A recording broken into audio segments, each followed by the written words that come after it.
नमस्कार दर्शक बंधु आपण समस्त को मो चैनल को पुणी थे स्वागत करुच्ची। दर्शक बंधु माँ लक्ष्मी आम घर को आसवाई आमे समस्ते बहुत प्रयास करें। दर्शक बंधु शिव पुराण एवं पद्म पुराण रे वर्णित अछि जे माता लक्ष्मी आमर मुख्य द्वार को 7 थर आसी थांती। प्रत्येक व्यक्ति घर को लक्ष्मी 7 थर आसी थांती। मुख्य द्वार ही जहा घर तांको पसंद आसिला सेही घरे रुहंती। जहा घरर सदस्यंकर आचार विचार कार्यकलाप घर सफा सुतरा भल लगी न थाए, जो घर माँ लक्ष्मी पई योग्य न थाए सेही मुख्य द्वार ही फेरिकी चली जाती। सेथिपई कुहा जाए मुख्य द्वार को सफा सुतरा रखिबा पई, मुख्य द्वार रे केबे भी जोता चपल न रखिबा पई, मुख्य द्वार को सब बेले सुंदर करी रखिबा पई कुहा जाए। आपण माने मोर पूर्व वीडियो रे देखि परिबे जे ब्रह्म मुहूर्त नारी मैंने एमती क्यों कम करने द्वारा माता लक्ष्मीकर कृपा पाइपर। किंतु दर्शक बंधु आज आपण मानक मुख्य द्वार पूजा विषय भिडटी नहीं आसी। कारण मुख्य द्वार पूजा यह करने द्वारा माँ लक्ष्मी प्रसन्न होती। आज आपण मानक एक चमत्कारी उपाय भी आपण मानक कहबी। एही वीडियो जो व्यक्ति विशेष माने देखुचंती, जो दर्शक माने देखुचंती एही उपायटी शुणिबा परे थरुटी निज जीवन रे कार्य करिकी देखंतु एवं आपण माने भी किछि दिन रे फरक जानी पारिबे। लक्ष्मी नारायणकर कृपा पाइबा पई हेले एही उपायटी थरुटी करंतु। किछि दिन करबा परे ही आपण निजे निजर जीवन रे केते परिवर्तन आसीची निजे जानी पारिबे। दर्शक बंधु आपण मानकु मु कहिबे जे मुख्य द्वार पूजा किपरि करिवे, जा द्वारा कि माता लक्ष्मीकर कृपा आपण माने पाई परिबे। एवं काहींकी करिवे मुख्य द्वार पूजा या उपरे भी आपण मानकु आगको जणाउचे। ता आगुरु मो दर्शक मानकु मो अनुरोध करुछि जे जदि ए पर्यंत मो चैनल को सब्सक्राइब करि नांती निहाती सब्सक्राइब करंतु। पाखरे थिबा बेल आइकन को क्लिक करी वीडियो को गोटे लाइक टे करि दियंतु एवं कमेंट सेक्शन रे जय मां लक्ष्मी निहाती लिखंतु। प्रथम कथा हला जे काहींकी करिबा मुख्य द्वार पूजा। आम घरर एरुंडी बंधरे आम घरर कुलदेवी वास करिथंती। एही एरुंडी बंध जहाँकि लक्ष्मी नृसिंहकर वासस्थान बोली कुहा जाए। सेथिपई तो ब्रह्म मुहूर्त रे जेउ नारी माने एही काम करिथंती तांको घरे माता लक्ष्मीकर विशेष कृपा थाए। आज्ञा हाँ दर्शक बंधु आपण मानकु जदि विश्वास हेउ नाही थरुटी करिकी देखंतु, परीक्षा तो करंतु एही कथारे केते सत्यता अछि। आपण मानकु जदि अभाव लगी रहुची, जदि घरे स्थिर लक्ष्मीर वास नाही, तेबे एही उपायटी आपण माने निश्चय करि परिबे। गोटी परे गोटी स्टेप बाय कहूची आपण माने बुझंतु एवं निज घरे करिकी देखंतु। प्रथम कथा आपण माने निज सकाळु उठी जिबे, ब्रह्म मुहूर्तरु आपण माने एही काम करिवे। जदि आपण माने सकाळ समय रे रोषेई बास बा अन्य काम रे व्यस्त होचंती, जेतेबेले कामर फुर्सत मिलिबो अर्थात 9टा पूर्वरु एहाकू करिदेबे। गाधोई सारी आपण माने तो सकाळु न गाधे कि निज मुख्य द्वार रे पानी सिंचन करिथिबे। मुख्य द्वार को एवं निज घरर एरुंडी बंध को प्रथम मुख्य द्वार को धोई देबे। सफा जल रे गाधोई सारी करी धोई देबे।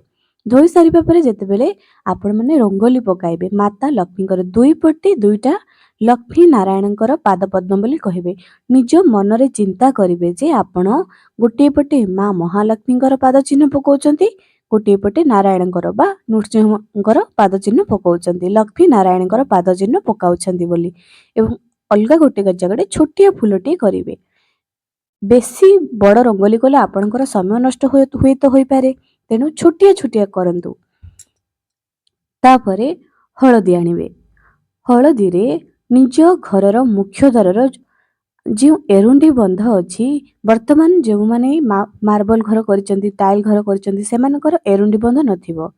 जो जागारु आपण माने बाहर को आसुचंती अर्थात पाद काढिबा परे जो आपणकर बाहर को आसीबे, सेही ठारे आपण माने एहाकू करिवे। मुख्य द्वार जोठी अछि, जो कबाट लागिछि सेही मुख्य द्वार रे समान जो भाबी नेबे जे एटा होछि एरुंडी बंध बोली।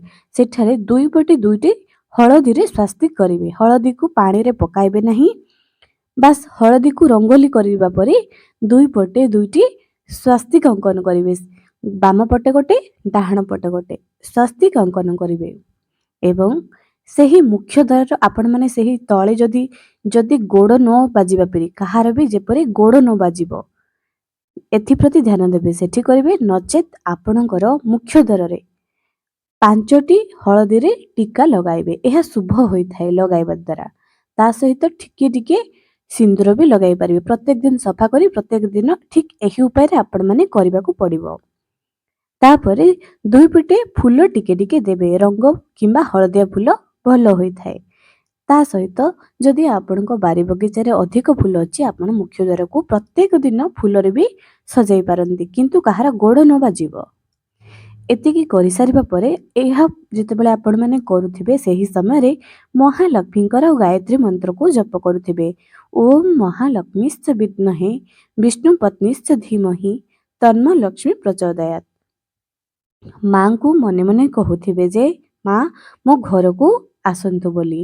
ମାଙ୍କୁ ନିଜ ଘରକୁ ଗୁହାରି କରି ନିମନ୍ତ୍ରଣ, ମୁଁ ମୋ ଘର ପାଇଁ ତୁମକୁ ନିମନ୍ତ୍ରଣ କରୁଛି, ଏସବୁ ତୁମେ ସଜେଇ କରି ରଖୁଛି ଯେ ନିମନ୍ତ୍ରଣ କରୁଛି, ମୋ ମା ଲକ୍ଷ୍ମୀ ନାରାୟଣଙ୍କର ନିମନ୍ତ୍ରଣ କରୁଛି ମୋ ଘରକୁ। ସେଥିପାଇଁ ପ୍ରତ୍ୟେକ ଦିନ ମୁଁ ସଜାଉଛି, ଯେପରି ସବୁଦିନ ତାର ଘରକୁ ସଜାଉଥିଲା ଯେ ରାମଚନ୍ଦ୍ର ଆସିବେ, ଦିନେ ନା ଦିନେ ମୋ ଘରକୁ ନିଶ୍ଚୟ ଆସିବେ। ସେହିପରି ସେହି ବିଶ୍ୱାସର ସହିତ ତୁମ ଘରକୁ ଲକ୍ଷ୍ମୀ ନାରାୟଣଙ୍କର ଆବିର୍ଭାବ ହେବ, ନିଶ୍ଚୟ ମା ମହାଲକ୍ଷ୍ମୀଙ୍କର କୃପା ହେବ।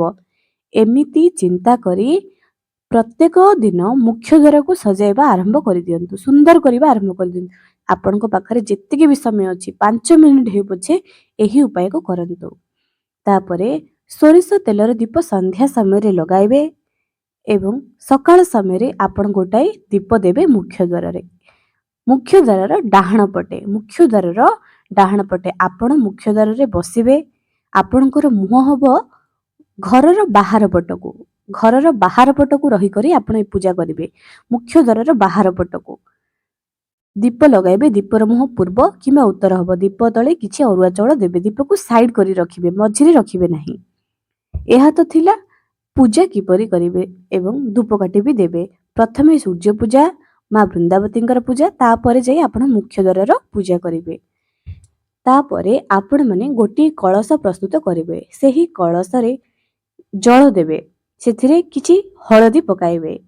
ତା ସହିତ ହଳଦୀରେ ପାଣି ଗୋଳାଇ କରି ସେହି କଳସର ଚାରିପଟେ ଗୋଟିଏ ଗୋଟିଏ ଟୀକା ଲଗାଇ ଯିବେ ଏବଂ ତା ଉପରେ ସିନ୍ଦୁର ଲଗାଇ ଯିବେ। ଏହା ସୁନ୍ଦର।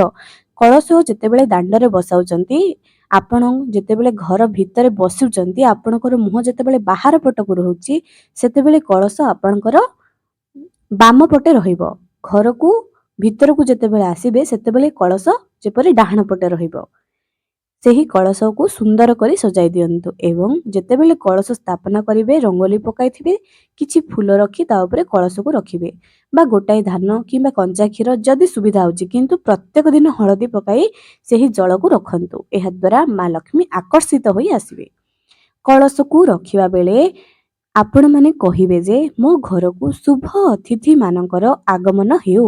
ଏହା କହି କଳସକୁ ବି ଦୀପ ଧୂପ ଦେବେ ଏବଂ ନିଜର ମୁଖ୍ୟ ଦ୍ୱାରକୁ ବି ଦୀପ ଧୂପ ବନ୍ଦାଣ କରିବେ। ପ୍ରତ୍ୟେକ ଦିନ ଏହାକୁ କରିବା ପାଇଁ ପଡ଼ିବ, ସକାଳ ଏବଂ ସଞ୍ଜରେ।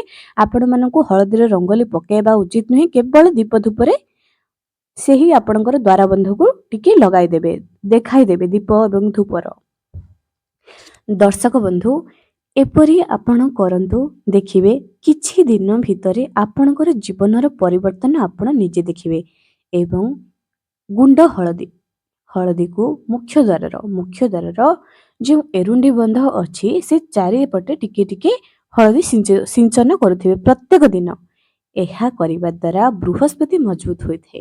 ବୃହସ୍ପତି ହେଉଛି ଛୁଆମାନଙ୍କର ପାଠ ପଢ଼ାରେ ଉନ୍ନତି ଆଣିବ, ଧନଜନିତ ସମସ୍ୟା ଦୂର କରିବ, ସ୍ୱାମୀ ସ୍ତ୍ରୀରେ ଉତ୍ତମ ସମ୍ପର୍କ ଆଣିବ ଏବଂ ଘରେ ସବୁବେଳେ ମାଙ୍ଗଳିକ କାର୍ଯ୍ୟ ହେବ।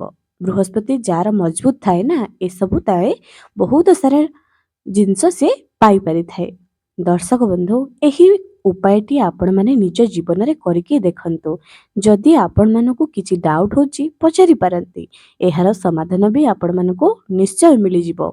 ଏହି ଉପାୟଟି ଘରର ମହିଳାମାନେ କରିବେ, କିନ୍ତୁ ମନେ ରଖନ୍ତୁ ଏହି ପୂଜା କରିବା ବେଳେ କେବେ ବି କଳା ଏବଂ ନୀଳ ରଙ୍ଗର ବସ୍ତ୍ର ପିନ୍ଧିବେ ନାହିଁ। ହଳଦିଆ କିମ୍ବା ରଙ୍ଗ କଲର, ରେଡ୍ କଲର, ଅନ୍ୟ ଅରେଞ୍ଜ କଲର ଏସବୁ ବସ୍ତ୍ର ପିନ୍ଧି ପାରନ୍ତି। କାରଣ ବିବାହିତା ମହିଳା ପୂଜା କରିବା ସମୟରେ ଯଦି ଧଳା ସହିତ ରଙ୍ଗ କିମ୍ବା ହଳଦିଆ ମିଶା ଲୁଗା ପିନ୍ଧାଏ ସେ ବହୁତ ପୁଣ୍ୟର ଫଳ ପ୍ରାପ୍ତ କରିଥାଏ। ଏବେ ଆପଣମାନେ ବିଶ୍ୱାସର ସହିତ ମା ଲକ୍ଷ୍ମୀଙ୍କୁ ନିମନ୍ତ୍ରଣ କରନ୍ତୁ, ଦେଖିବେ ଦିନେ ନା ଦିନେ ଆପଣଙ୍କର ଭାଗ୍ୟରେ ଉନ୍ନତି ନିଶ୍ଚୟ ହେବ। ଏବେ ଦର୍ଶକ ବନ୍ଧୁ ଆଜି ପାଇଁ ରହିଲି, ପୁଣି ଦେଖା ହେବ ଆଗାମୀ ଏକ ସୁନ୍ଦର ଭିଡ଼ିଓରେ।